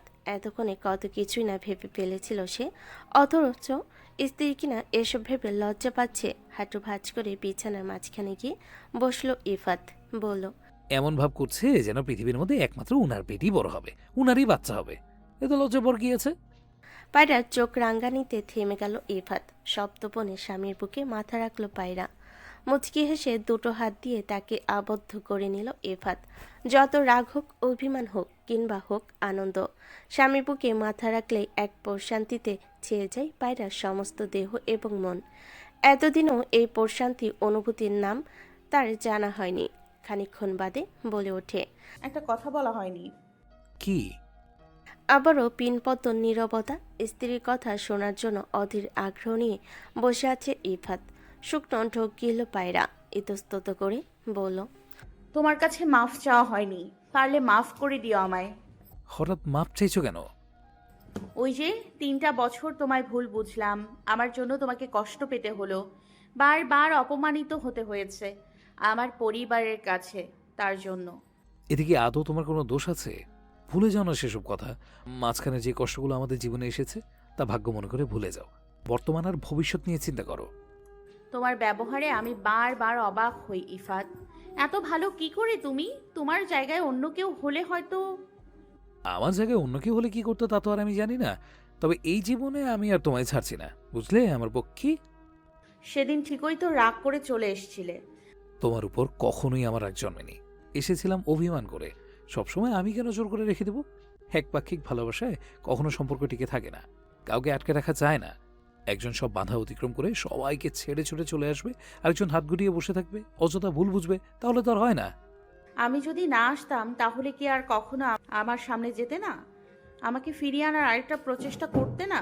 অতি গোপনে নিঃশব্দে দীর্ঘশ্বাস ফেলল পায়রা। বাবার বিরুদ্ধে গিয়ে তাহলে ভুল সিদ্ধান্ত নেয়নি সে। হাতের বাঁধনটা আরও শক্ত হলো। খুব দূরদূর যেন চলে যাচ্ছে সময়। বাপের বাড়ির সকলেই জানে পায়রার প্রেগনেন্সির কথা। এ সময়টা মেয়েকে বাড়িতে নিজেদের কাছে নিয়ে যাওয়ার জন্য এক প্রকার পাগল হয়ে গেছেন শিখা বেগম। কিন্তু ইফাত কিছুতেই স্ত্রীকে ছাড়তে রাজি হচ্ছে না। মাঝখানে একবার নিজ ইউনিয়নে গিয়েছিল ইফাত ইসমতারা মৃত্যুর খবর পেয়ে। গত মাসেই মারা গেছেন ইসমতারা। অসুখে আক্রান্ত হয়ে হাঁটাচলা বন্ধ হয়ে যায় ওনার। বিছানায় শুয়ে কাটাতে হতো দিন। ভাইয়ের বউয়ের অবহেলা অনাদরে বিনা চিকিৎসায় মারা যান। মারা যাওয়ার 3 দিন পরই সবাই টের পায় যে ইসমতারা আর নেই। মৃত্যুর পর শেষ গোসলটা পর্যন্ত করাতে পায়নি কেউ। শরীরে বিভিন্ন স্থানে পচন ধরে গেছিল। পায়রাকে এ বিষয়ে কিছুই জানায়নি ইফাত। মামুনের ফোন পেয়ে স্ত্রীকে তার বাপের বাড়িতে রেখে চলে গেছিল মাকে শেষ দেখাটা দেখতে। যতই হোক মা তো। মামুন এবং কোহেলি এসেও একদিন থেকে গেছে তাদের ফ্ল্যাটে। ভাইকে অনেকবার বুঝিয়েছে মামুন যাতে নিজের সম্পত্তির ভাগটা বুঝে নেয়, কিন্তু ইফাত তাতে রাজি নয়। পায়রাকে আলাদাভাবে একদিন জিজ্ঞেস করেছিল, আমি সিদ্ধান্ত নিয়েছি আমার বাবার সম্পত্তির কানাকড়ির ভাগও আমি নেব না। এদিকে তোমার কোনো আপত্তি আছে পায়রা? তোমাকে এবং আমাদের অনাগত সন্তানকে কখনো কোনো অভাব বুঝতে দেব না, কোনো কষ্ট পেতে দেব না, বিশ্বাস করো। পায়রা স্বামীকে আশ্বস্ত করে প্রতি উত্তরে বলেছিল, কোনো সম্পত্তির প্রয়োজন নেই আমার, আমার শুধু তুমি হলেই চলবে। স্ত্রীর প্রতি নিজের বিশ্বাসটা যেন আরও জোরালো হয় ইফাতের। ফয়সাল ইসলাম স্ত্রীর সন্তান নিয়ে আজ মেয়ের বাড়ি এসেছেন। তাদের আসার সংবাদ শুনে সকালে গিয়ে বাজার করে নিয়ে এসেছে ইফাত। বাড়িতে ছাটা বুয়া রাখা। সারাদিন অফিসে কাটাতে হয় ইফাতকে। সেই সময়টা বুয়াই পায়রা যত্ন করে। আবার সন্ধ্যার খানিকক্ষণ পর চলে যায় বুয়া। মেয়ের পাশে বসে আছেন শিখা। বোঝানোর চেষ্টা করে বলেন, ইফাত একা একটা ছেলে, ও কি করে তোর সমস্যা বুঝবে? কিভাবে কি করবে? আমাদের সঙ্গে বাড়িতে চল, বাচ্চা হওয়ার পর না হয় আবার চলে আসবি। এ সময় মেয়েদের কত সমস্যা হয়, পুরুষ মানুষ কি আর সেই সমস্যার সমাধান করতে পারবে? ইফাত আমার যথেষ্ট যত্ন নিচ্ছে মা। তাছাড়া ওকে এখানে একা রেখে কি করে যাই আমি? ওর তো অফিস আছে, তাই না? সারা জীবনের জন্য তো আর চলে আসিসনি। সে না হয় সময় পেলে দেখে আসবে তোকে। যত যাই করুক না কেন বাবা মায়ের মতো যত্ন আর কেউ করতে পারবে না, বুঝলি? আমতামতা করতে লাগলো পায়রা। তখনই ঘরে প্রবেশ করলো ইফাত। সম্মানের সহিত বলল, বাবা মায়ের মতো যত্ন করতে না পারলেও স্বামীর মতো যত্ন কিন্তু ঠিকই করতে পারবো। আমার স্ত্রী আমার কাছেই থাকবে, বাচ্চাও এখানেই হবে। এর জন্য যে বাপের বাড়িতেই যেতে হবে, এটা আবার কেমন নিয়ম? এইসব নিয়ম আমি মানি না। উপস্থিত 3 জনই তাকালো ইফাতের পানে। পায়রার দিকে কারো দৃষ্টি রেখে ইফাত প্রশ্ন করলো, আমি কি তোমার কোনো অযত্ন হতে দিচ্ছি? এখানে থাকতে কি সমস্যা হচ্ছে তোমার? সমস্যা হলে বলে দাও, কি সমস্যা হচ্ছে? সমস্যার সমাধান করার চেষ্টা করব আমি। তবুও কোথাও যেতে দেবো না তোমায়। তোমাকে আমার কাছেই থাকতে হবে। মিলান হেসে জবাব দিল পায়রা, আমার বলার আগেই তো তুমি সবকিছু আমার সামনে হাজির করে দিচ্ছ। তারপরেও আর কি বলবো? আমার কোনো সমস্যা হচ্ছে না, আর কোথাও যাচ্ছিও না আমি। ফয়সাল ইসলাম এবং শিখা বেগম হার মেনে নিলেন। বুঝে গেলেন যে মেয়েকে আপাতত নিজেদের কাছে নিয়ে যাওয়া অসম্ভব। সেদিন বিকেলে ফেরার জন্য মেয়ের থেকে বিদায় নিয়ে বের হলেন ফয়সাল ইসলাম। ওনাদের জন্য একটা অটো ডেকে গেটের সামনে দাঁড় করিয়ে রেখেছে ইফাত। শিখা বেগম এবং পিয়াসা এতক্ষণে তাতে উঠে বসেছে। অটোতে ওঠার আগে জামাতার দিকে তাকালেন ফয়সাল ইসলাম। গম্ভীর কণ্ঠে বললেন, আমার উপরে তোমার রাগ হয়ে থাকাটা স্বাভাবিক, তবে একটা কথাই বলবো, তুমিও বাবা হতে চলেছ। আমার জায়গায় একদিন তুমিও আসবে, তখন বুঝবে সেদিন কেন আমি এমনটা করেছিলাম। আমিও তো অনেকগুলো খারাপ সময় পার করে এসেছি। নিজের ভালোবাসার মানুষকে ছেড়ে থাকার কষ্ট ভোগ করে এসেছি। তাই সন্তানদের অবশ্যই তাদের মতো করেই বুঝবো। আর যাই হোক, কখনো নিজের সিদ্ধান্ত তাদের উপরে চাপিয়ে দেব না, বরং নিজের দায়িত্ব যথাসম্ভব পালন করব।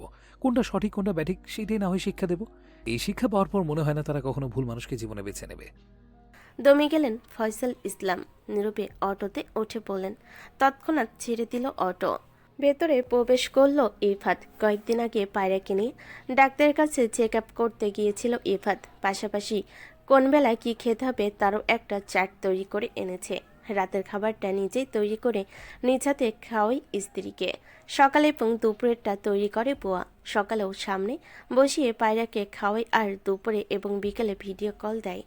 স্ত্রী ঠিকমতো খেয়েছে কিনা তার তদারকি করে।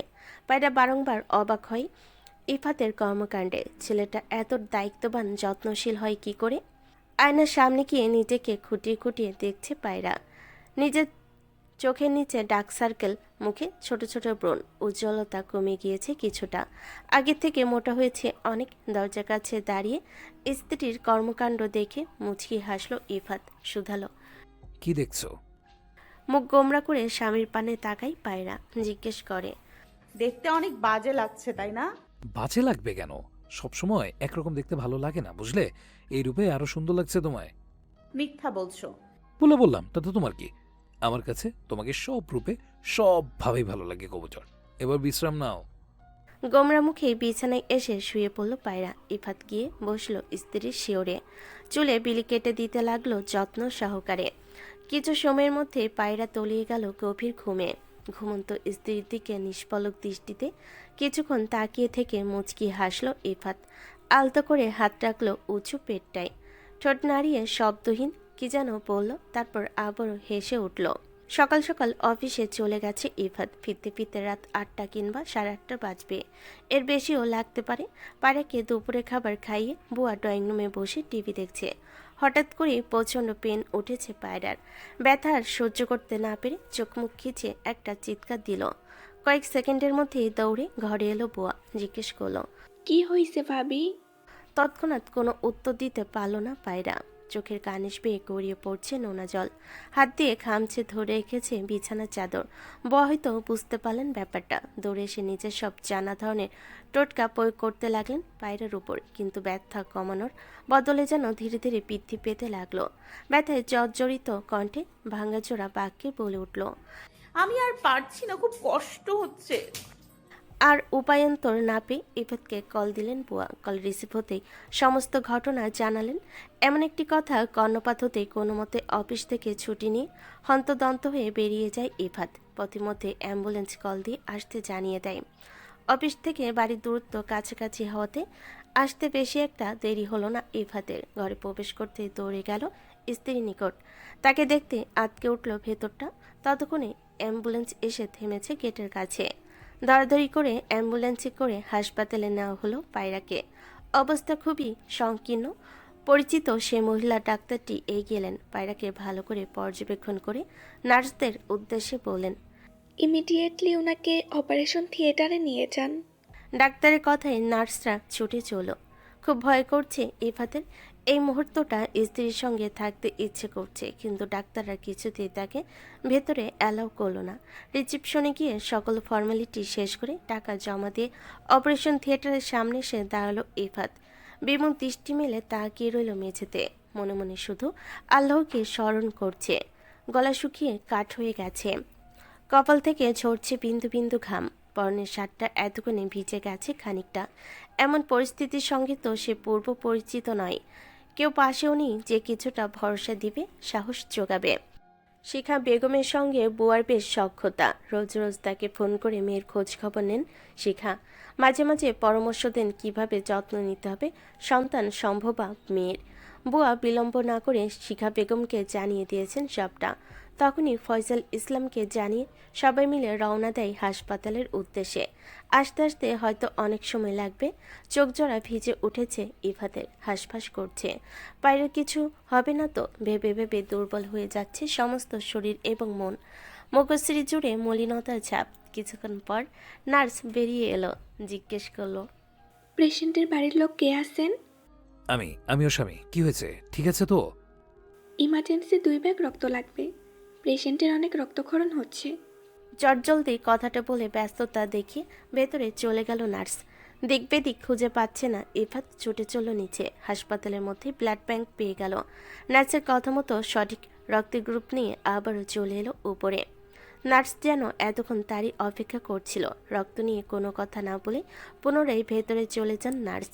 বেশ কয়েকবার সিঁড়ি ভেঙে উপনিচ দৌড়াতে হলো ইফাতকে।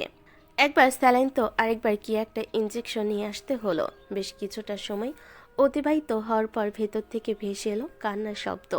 নার্স তার 2 হাত দিয়ে উঁচু করে ধরল পৃথিবীতে সদ্য আগত ছোট্ট শিশুটিকে। চোখজোড়া বন্ধ করে হাত পা ছড়িয়ে কাঁদছে শিশুটি। পায়রার জ্ঞানহীন নিস্তেজ দেহ হাসপাতালের শুভ্র বিছানায় পড়ে আছে। ইফাতের হৃদয় কুটিরে বইছে ঝড়। পায়চারি করছে থিয়েটারের সামনে। আরও কিছুক্ষণ পার হওয়ার পর শুভ্র তোয়ালেতে জড়িয়ে এক শিশুকে নিয়ে ভেতর থেকে বের হলো নার্স। ফ্যালফ্যাল দৃষ্টিতে বাচ্চাটার দিকে তাকিয়ে থাকে ইফাত। নার্স মুচকি হেসে উচ্ছ্বাসিত কণ্ঠে বলে ওঠে, ছেলেবাবু হয়েছে। দক করে ওঠে ইফাতের মস্তিষ্ক। এগিয়ে যেতে নার্স পুনরায় বলেন, আগে হাতটা ধুয়ে আসুন। বিলম্ব না করে দ্রুত হাত ধুয়ে আসে ইফাত। ঠোঁটে কোণে হাসি রেখেই বাচ্চাটাকে ইফাতের কোলে তুলে দেয় নার্স। শুকনো ঢোক গিলে ইফাত চিন্তিত মুখখানায় রোদের মতো করে ফুটে ওঠে এক ফালি হাসি। কন্দনরত বাচ্চাটির কন্দন থেমে গেছে। ডাগর ডাগর চোখ মেলে তাকিয়ে আছে পিতার মুখশ্রীতে। ইফাতও তাকিয়ে থাকে এক দৃষ্টে। তার মানে সত্যি সে কারোর পিতা হয়ে গেছে। এই রাজকুমারটা তার। বুকের সঙ্গে আলতো করে জড়িয়ে নিল ছোট্ট সোনাকে। তৎক্ষণাৎ কিছু একটা ভেবে চোখ চিকচিক করে উঠল। নার্সের উদ্দেশ্যে প্রশ্ন করল, আমার পায়রা কেমন আছে? কি অবস্থা ওর? রক্ত এবং স্যালাইন চলছে, জ্ঞান এখনো ফেরেনি, কখন ফিরবে বলা যাচ্ছে না। হাস্যোজ্জ্বল মুখখানায় মলিনতা ভর করল পুনরায়। নার্স বুঝতে পারলেন আশেপাশে তাকিয়ে দেখে জিজ্ঞেস করলেন, আপনি একাই? আর কেউ নেই? বাড়ির লোক? ইফাত দুদিকে মাথা নাড়িয়ে উত্তর দিল, ওর বাড়ি থেকে আস্তে আস্তে হয়তো অনেকটা সময় লাগবে। ও। নার্সটি হয়তো মায়া লাগলো। একজন বয়স্ক ওয়ার্ড বয় এগিয়ে এলেন ইফাতের উদ্দেশ্যে বলেন, বাচ্চার কানে আজান দিতে হয়, আজান দিবেন না? হুঁশ ফিরল ইফাতের। এত কিছুর মধ্যে এই কথাটা মাথা থেকে বেরিয়ে গেছিল। লোকটা তাকে নিয়ে ফাঁকা একটা কেবিনে প্রবেশ করলো। ছেলের কানের কাছে মুখ নিয়ে আজান দিল ইফাত। অতঃপর নার্সটি আবারও বাচ্চাকে কোলে নিয়ে চলে গেল। ইফাত গিয়ে দাঁড়ালো পূর্বের স্থানে। ঘণ্টাখানেকের মধ্যে পায়রাকে শিফট করা হলো কেবিনে। ভেতরে প্রবেশ করলো ইফাত। চেয়ার টেনে স্ত্রীর কাছে বসলো। 9.5 মাস কত কষ্ট, কত যন্ত্রণাই না পোয়াতে হয়েছে মেয়েটিকে। উজ্জ্বল মুখশ্রী মলিন হয়ে গেছে। দেহের সেই সুন্দর গঠন এখন আর নেই। চুলের মোটা বেনুনি চিকন হয়েছে। একটা বাচ্চাকে পৃথিবী আলো দেখানোর জন্য একটা মেয়েকে মা হিসেবে কত ত্যাগই না করতে হয়। কেউ কেউ তো জীবনও দিয়ে দেয়। এমন জায়গা থেকে বেঁচে ফিরতে পারে না। এজন্যই মহান আল্লাহ তাআলা মায়ের পায়ের নিচে সন্তান এনে দিয়েছেন। নারীদের জীবনে এত ত্যাগের কারণে সম্মানিত করেছেন তাদের। স্ত্রীর কপালে গাঢ় চুম্বন এঁকে দিল ইফাত। আলতো করে মাথায় হাত বুলিয়ে দিল। ঘুমন্ত মুখখানা দেখে ভেতরকার ঝড় থেমে গেছে অনেক আগেই। কয়েক মিনিট আগেই হাসপাতালে এসে পৌঁছেছেন ফয়সাল ইসলাম সহ ওনার পুরো পরিবার। বড় ভাই ফিরোজ, রেহানুর, রুবি, প্লাবনও সঙ্গে এসেছে। দরজার আড়ালে দাঁড়িয়ে ভেতরকার পুরো দৃশ্যটা অবলোকন করলেন ফয়সাল ইসলাম। চোখের কোণে পানি জমেছে। চশমাটা খুলে পরিষ্কার করে নিলেন। ওনার ঘাড়ে হাত রাখলেন ফিরোজ। ছোট ভাইয়ের উদ্দেশ্যে বলেন, আমগো মায়ের কপাল অনেক ভালা, নইলে কি এমন জামাই পাই? নিজের কামের লইগে এখন খুব লজ্জা লাগতেছে আমার। পোলাডারে লইয়া অনেক কথা কইছি, অপমান করছি, মারতেও গেছি। বাইরে চলে এলেন ফয়সাল ইসলাম। শিখা মেয়েকে দেখার জন্য ছটফট করছে। স্বামীকে দেখতেই বলেন, পায়রার কি অবস্থা? সরো দেখি, আমি আমার মেয়েকে আগে দেখে আসি। পায়রার জ্ঞান ফেরেনি এখনো? ভেতরে ইফাত আছে, বিরক্ত করা উচিত হবে না। স্ত্রীর পাশে বসুক কিছুক্ষণ। চলো আমরা আমাদের নাতিকে দেখে আসি। মাথা নাড়ালেন শিখা বেগম। নার্সের সঙ্গে চললেন নাতিকে দেখতে। উৎফুল্ল হয়ে উঠল সকলে। বাচ্চাটি ঘুমাচ্ছে। খুব সাবধানে তাকে কোলে তুলে নিলেন শিখা বেগম। হেসে বললেন, অবশেষে আমি নানি হয়েই গেলাম। বাবুটা কার মতো হয়েছে গো? আমাদের পায়রার মতো? স্ত্রীর কোল থেকে এবার নিজের কোলে নাতিকে তুলে নিলেন ফয়সাল ইসলাম। নিখুঁত দৃষ্টিতে খুঁটিয়ে খুঁটিয়ে বাচ্চাটিকে দেখে মিহি স্বরে বললেন, ছোট বাচ্চা তো, তাই একটু বড় হলে বোঝা যাবে কার মতো দেখতে হয়েছে। তবে নাকটা একবারে বাপের মতো হয়েছে। স্বামীর দিকে আর চোখে তাকান শিখা। পিয়াসা যেন এতক্ষণ সুযোগ খুঁজছিল বাবুটাকে কোলে নেওয়ার, সেই সুযোগটা এবার পেয়ে গেল। দ্রুত কোলে নিয়ে আনন্দিত হয়ে উঠল। একে একে পালা করে সবাই কোলে নিল বাচ্চাকে। ঘুম ভেঙে গেল ছোট্ট সোনামণির। অপরিচিত মুখ দেখে কেঁদে উঠল মুহূর্তে। শিখা, রেহানু, পিয়াসা, রুবি একত্রে মিলে তার কান্না থামানোর চেষ্টা করতে লাগলো। তখনই প্রবেশ করলো নার্স, বলল, ওকে ওর মায়ের কাছে নিয়ে যেতে বলেছে ডাক্তার, খাওয়াতে হবে, জ্ঞান ফিরেছে তার। নার্সটি ছোট্ট করে বলে দিল। বাচ্চা নিয়ে চলে গেল। জ্ঞান ফেরার পর সম্মুখে স্বামীকে দেখে চোখে মুখে আনন্দ চিকচিক করে ওঠে পায়রার। ইফাত প্রশ্ন করল, অবশেষে আমার পক্ষীর জ্ঞান ফিরেছে তাহলে? খুব কষ্ট হয়েছে তাই না শোনা? কষ্ট তো একটু হয়েছিল বটে, তবে এখন তা কমে অর্ধেক হয়ে গেছে। ওহ, জিজ্ঞেস করবে না কিভাবে কমেছে? কিভাবে? আমার হ্যান্ডসাম স্বামীকে দেখে। এমন এক সময়ে পায়রার মুখ থেকে এমন একটি কথা শুনে না হেসে পারল না ইফাত। এমন সময়ে কারো মাথায় এসব দুষ্টামি আসে? পায়রা শোধালো। নিশ্চয়ই কেঁদেছো তাই না? ভরকে যায় ইফাত। পায়রা মৃদু হেসে বলে, তোমার এই বিধ্বস্ত চোখ মুখ দেখেই বোঝা যাচ্ছে, চুলগুলো এলোমেলো। নীরবে দীর্ঘশ্বাস ফেলল ইফাত। এমন একটা সময় কি আর স্থির হয়ে বসে থাকা যায়? তার উপর সব একা হাতে সামলেছে। স্ত্রীর চিন্তায় দিক বেদিক ভুলে কেঁদেও ফেলেছে। এই মুহূর্তে বড্ড আফসোস হচ্ছে ইফাতের।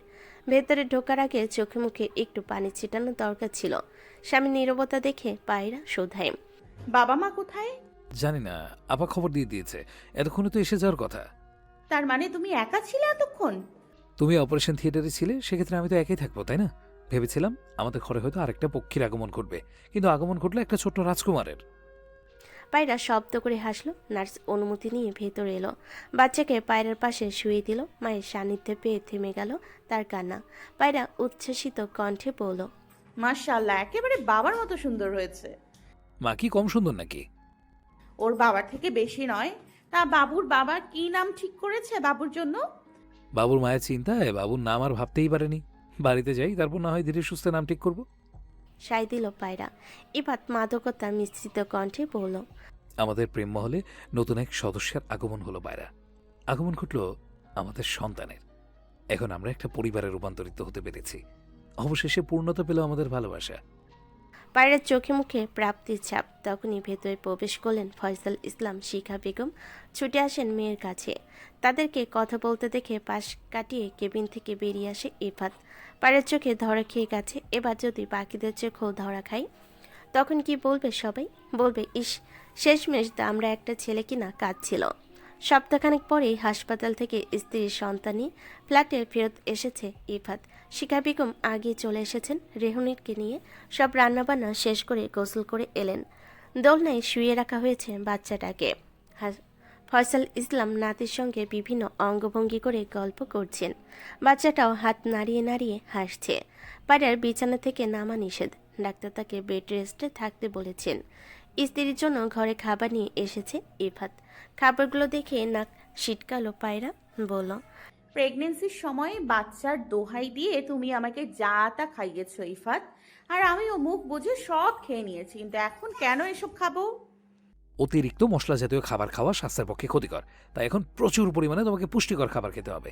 এই যে আমাদের বাবুটা হলো, এমনি এমনি কি হলো? তোমার রক্ত মাংস থেকেই তো হয়েছে। সেই রক্ত মাংসের ঘাটতি পূরণের জন্য পুষ্টিকর খাবার প্রয়োজন। আর কথা নয়, এবার হা করো, আমি খেয়ে দিচ্ছি তোমায়। কাদো কাদো মুখ করে চুপচাপ ইফাতের হাতে খেয়ে নিচ্ছে পায়রা।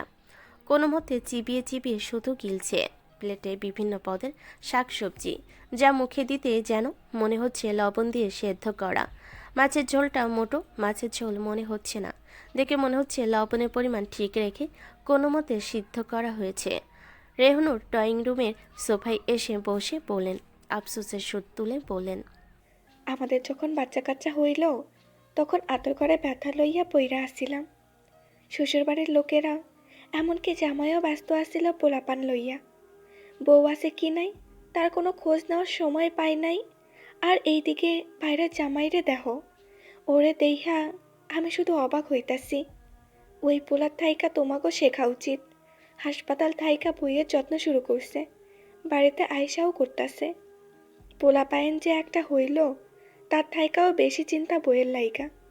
শেষ কবে এনারা বউকে খাইয়ে দিয়েছে তাও তো মনে করতে পারবে বলে মনে হয় না। স্যারও তো সেসব কথা। বাবা চাচার এখন শিখে কি করবে? তাদের তো বয়স পার হয়ে গেছে। আমি না হয় শিখিয়ে রাখলাম, কারণ ভবিষ্যতে আমারও তো এমন একটা দিন আসবে। রেহনুর মুখ বাঁকিয়ে বললেন। নির্লজ্জ। সম্মিলিত কণ্ঠে হেসে উঠল সকলে। নির্জন রাতে চারিদিক নিস্তব্ধ, আকাশে চাঁদ আজ পূর্ণ হয়েছে। পূর্ণিমার আলো ছড়িয়ে পড়েছে চারিদিকে। বিছানার মাঝখানে শুয়ে আছে ছোট্ট নবজাতক। দুপাশে তার বাবা মা তাকিয়ে আছে ঠিক তার পানে। পায়রা অধ্যসহ আর ইফাত বসা। পায়রা উৎসুক কণ্ঠে বলল, এবার নাম নিয়ে কিছু ভেবেছো? হুম। কি বলো বলো। ইয়াজিদ আহনান প্রিয়ন। নামটা বড্ড পছন্দ হলো পায়রার। বাহবা দিয়ে বলল, বাহ, বেশ চমৎকার নাম তো। কিন্তু তোমাদের বংশের সবার নামের শেষে তো মির্জা লাগানো, যেমন ইফাত মির্জা, মামুন মির্জা, তাহলে ওর নামের সঙ্গে যোগ করবে না? এই জীবনে আমি আমার সন্তানের উপরে মির্জা বংশের কোনো প্রভাব পড়তে দেব না। মির্জা পদবিটা না হয় ইফাত মির্জা পর্যন্তই শেষ। স্বামী মনের অবস্থাটা বুঝতে পারল পায়রা, তাই সঙ্গে সঙ্গে বদলে ফেলল প্রসঙ্গ। অর্ধেক রাতটা দুজন গল্প করতে করতে পার গেল। পরের দিন বাড়িতে মাহবুবা, মামুন এবং কোহেলি এলো। তাদের দেখে বেশ অবাক হলো ইফাত এবং পায়রা। ভেতরে প্রবেশ করেই পিয়নের কপালে চুমু খান মাহবুবা। বলেন, মাশাল্লাহ, আমার নাতনিটা দেহি ভারী মিষ্টি। মামুন কোহেলির মেয়ে কুহু হাঁটতে শিখেছে। ছোট্ট পিয়নকে দেখে হাত ছুঁয়ে দেয় তার। ইফাত সুদাই, আপনারা? নাতি হইছে আর তারে দেখতে আমো না, তা কেমন কইরা হয়? তোরা তো আর যাবি না, তাই নিজেই মামুনরে লইয়া আইয়া পড়ছি। নাতনি তো পাইছি, কিন্তু একটা নাতির শখ আছিল, সেইটাও এখন পূরণ হইয়া গেছে। ফিরোজ এবং তার পরিবার গতকাল বিকেলেই চলে গেছেন। বাড়ি তো আর ফাঁকা রেখে দেওয়া যাবে না। সাথে গেছে পিয়াসা, তার তো স্কুল খোলা। নিজের সাইড ব্যাগ থেকে একটা লাল রঙের বক্স বের করলেন মাহবুবা। বাক্স খুলতেই তাতে চিকচিক করলো একটা মোটা সোনার চেন। চেন নিয়ে পায়ের সামনে এগিয়ে বসলেন তিনি। ইফাত ওনাকে থামিয়ে দিয়ে বলে উঠল, এটার কোনো প্রয়োজন নেই আম্মা, আপনি মন থেকে বরং দোয়া করে দিন। মাহবুবা থামলেন না, চেনটা জোরপূর্বক পায়রার গলায় পরিয়ে দিলেন। তারপর ধমকে সুরে বললেন, তুই চুপ থাক, কিসের প্রয়োজন আছে কি নাই তোর কাছ থেকে শিখম? তুই চুপ থাক, কিসের প্রয়োজন আছে কি নাই তোর কাছ থেকে শিখম? নাকি তোর লাইগা সব নিয়ম ভাঙন? পোলা গোলাইগা তো স্বর্ণ হারাম, তাই পোলা হইলে পোলার মায়েরা একটা কইরা স্বর্ণে চেন পাইতো। মামনের জন্মের পর আমি পাইছি, তুই জন্মের পর তোর মাই পাইছে, আমার শাশুড়ি এমনকি তার শাশুড়িও পাইছিল, তাই তোর বইয়েরও এইটা পাও না। কিছু বলতে চাইল ইফাত, কিন্তু চোখের ইশারায় তাকে থামিয়ে দিল পায়রা। নাতিকে অনেক আদর করলেন মাহবুবা। আবার সেদিনই ফিরে গেলেন বাড়ি। ইফাত পায়রা যদিও ওনাকে অনেক জোর করেছে থাকার জন্য, কিন্তু থাকেননি উনি। অনেকদিন ধরে ফয়সাল ইসলামের চাকরিতে ফেরা হচ্ছে না। নাতিকে যেন চোখে হারাচ্ছেন তিনি। শিখা বেগমও এই অবস্থায় মেয়েকে ফেলে রেখে যেতে চাইছেন না। প্রেগনেন্সির সময় না হয় পায়রাকে সামলাতে পেরেছে ইফাত, কিন্তু এখন তার সঙ্গে একটা ছোট্ট বাচ্চাও আছে। একা একটা পুরুষ মানুষের পক্ষে কি আদৌ এত দিক সামলানো সম্ভব? ফয়সাল ইসলাম ইফাতকে অনেকবার বলেছেন যাতে স্ত্রীর সন্তান নিয়ে কিছুদিন থেকে আসে ওনাদের বাড়িতে, কিন্তু ইফাত কিছুতেই রাজি নয়। যেন গোপনে সে প্রতিজ্ঞাবদ্ধ ওই বাড়ির চৌকাটে পা রাখবে না। পিয়নকে তোয়ালেতে পেঁচিয়ে কোলে নিয়ে জানালার দিকে মুখ করে বসে আছে ইফাত। তার ঠিক পাশে তারই এক হাত আঁকড়ে ধরে কাঁধে মাথা রেখে বসে আছে পায়রা। এই জানালা দিয়ে চাঁদকে অনেক সুন্দর করে দেখা যায়। বাম হাতের বুড়ো আঙ্গুলটা মনোযোগ সহকারে চষছে পিয়ন। পায়রা তা দেখছে। ইফাত মুচকি হেসে বলে উঠল, আমার আজ তিনটে চাঁদ, একটা সেই দূর আকাশে আর দুটো আমার খুব কাছে। খুলে একজন আর পাশে আরেকজন। আমারও কি? 3টে চাঁদ। কিভাবে তোমার দুটো হবে? কেন কেন, বাচ্চার বাবা চাঁদের থেকে কম কোনো অংশে? তার সঙ্গে তাল মেলালো পায়রা। কিছু না বুঝেও বাবা মায়ের সম্মিলিত হাসি দেখে হেসে উঠল পিয়নও। ইফাত এবং পায়রার হাসি থেমে গেল। তাকালো নিজেদের ভালোবাসার প্রতীকী দিকে। কি নিষ্পাপ মায়াভরা মুখশ্রী বাচ্চাটার। অবশেষে তার পরিপূর্ণ সব বাধা বিপত্তি পেরিয়ে দুজন এক হতে পেরেছে সারা জীবনের জন্য। পূর্ণ হয়েছে তাদের প্রেমমহল। মানুষের মনে হচ্ছে পাহাড়ের ন্যায়, মানুষের মন হচ্ছে পাহাড়ের ন্যায়। পাহাড়ের চূড়ায় উঠতে যেমন অনেক কাঠখড় পোড়াতে হয়, ঝুঁকি নিতে হয়, তেমনি মানুষের মনের চূড়ায় স্থান পেতে হলে বিশ্বাস অর্জন করতে হয়, তৈরি করতে হয় প্রেম ভালোবাসার মহল, যা পেরেছে কয়েক জোড়া কপতি। অনেক সময় নিজের সামান্যতম ভুলে পাহাড়ের চূড়া থেকে পা পিছলে নিচে পড়ে গেলে যেমন মৃত্যু অনিবার্য, তেমনি মনের চূড়া থেকে নিচে পড়ে গেলে অর্জিত বিশ্বাস প্রেম ভালোবাসাও ফিকে হয়ে যায়, যার শত চেষ্টা বড় ফিরিয়ে আনা যায় না। অতপর তাদের মনের ন্যায় পাহাড় চূড়ার স্থায়ীভাবে গড়ে উঠেছে এক প্রেম মহল, যেই মহল ভালোবাসার এক প্রতীকী নিদর্শন। আসসালামু আলাইকুম, আমি প্রেমের কথা চ্যানেলের অ্যাডমিন। অবশেষে প্রেমহর গল্পের সমাপ্তি ঘটেছে। শুরু থেকে শেষ পর্যন্ত যারা ধৈর্য সহকারে আমাদের পাশে ছিলেন তাদের প্রতি জানাই আন্তরিক কৃতজ্ঞতা ও অনেক ভালোবাসা। গল্পের মাঝে ইচ্ছাকৃত বা অনিচ্ছাকৃত কিছু ভুরকুটি থেকে থাকলে আশা করি আপনারা ক্ষমা সুন্দর দৃষ্টিতে দেখবেন। এখন থেকে আমাদের চ্যানেলে নিয়মিত নতুন নতুন ভিডিও প্রকাশ করা হবে। আপনাদের সহযোগিতা, সমর্থন, ভালোবাসা আমাদের এগিয়ে যেতে অনুপ্রেরণা যোগাবে। ধন্যবাদ সবাইকে।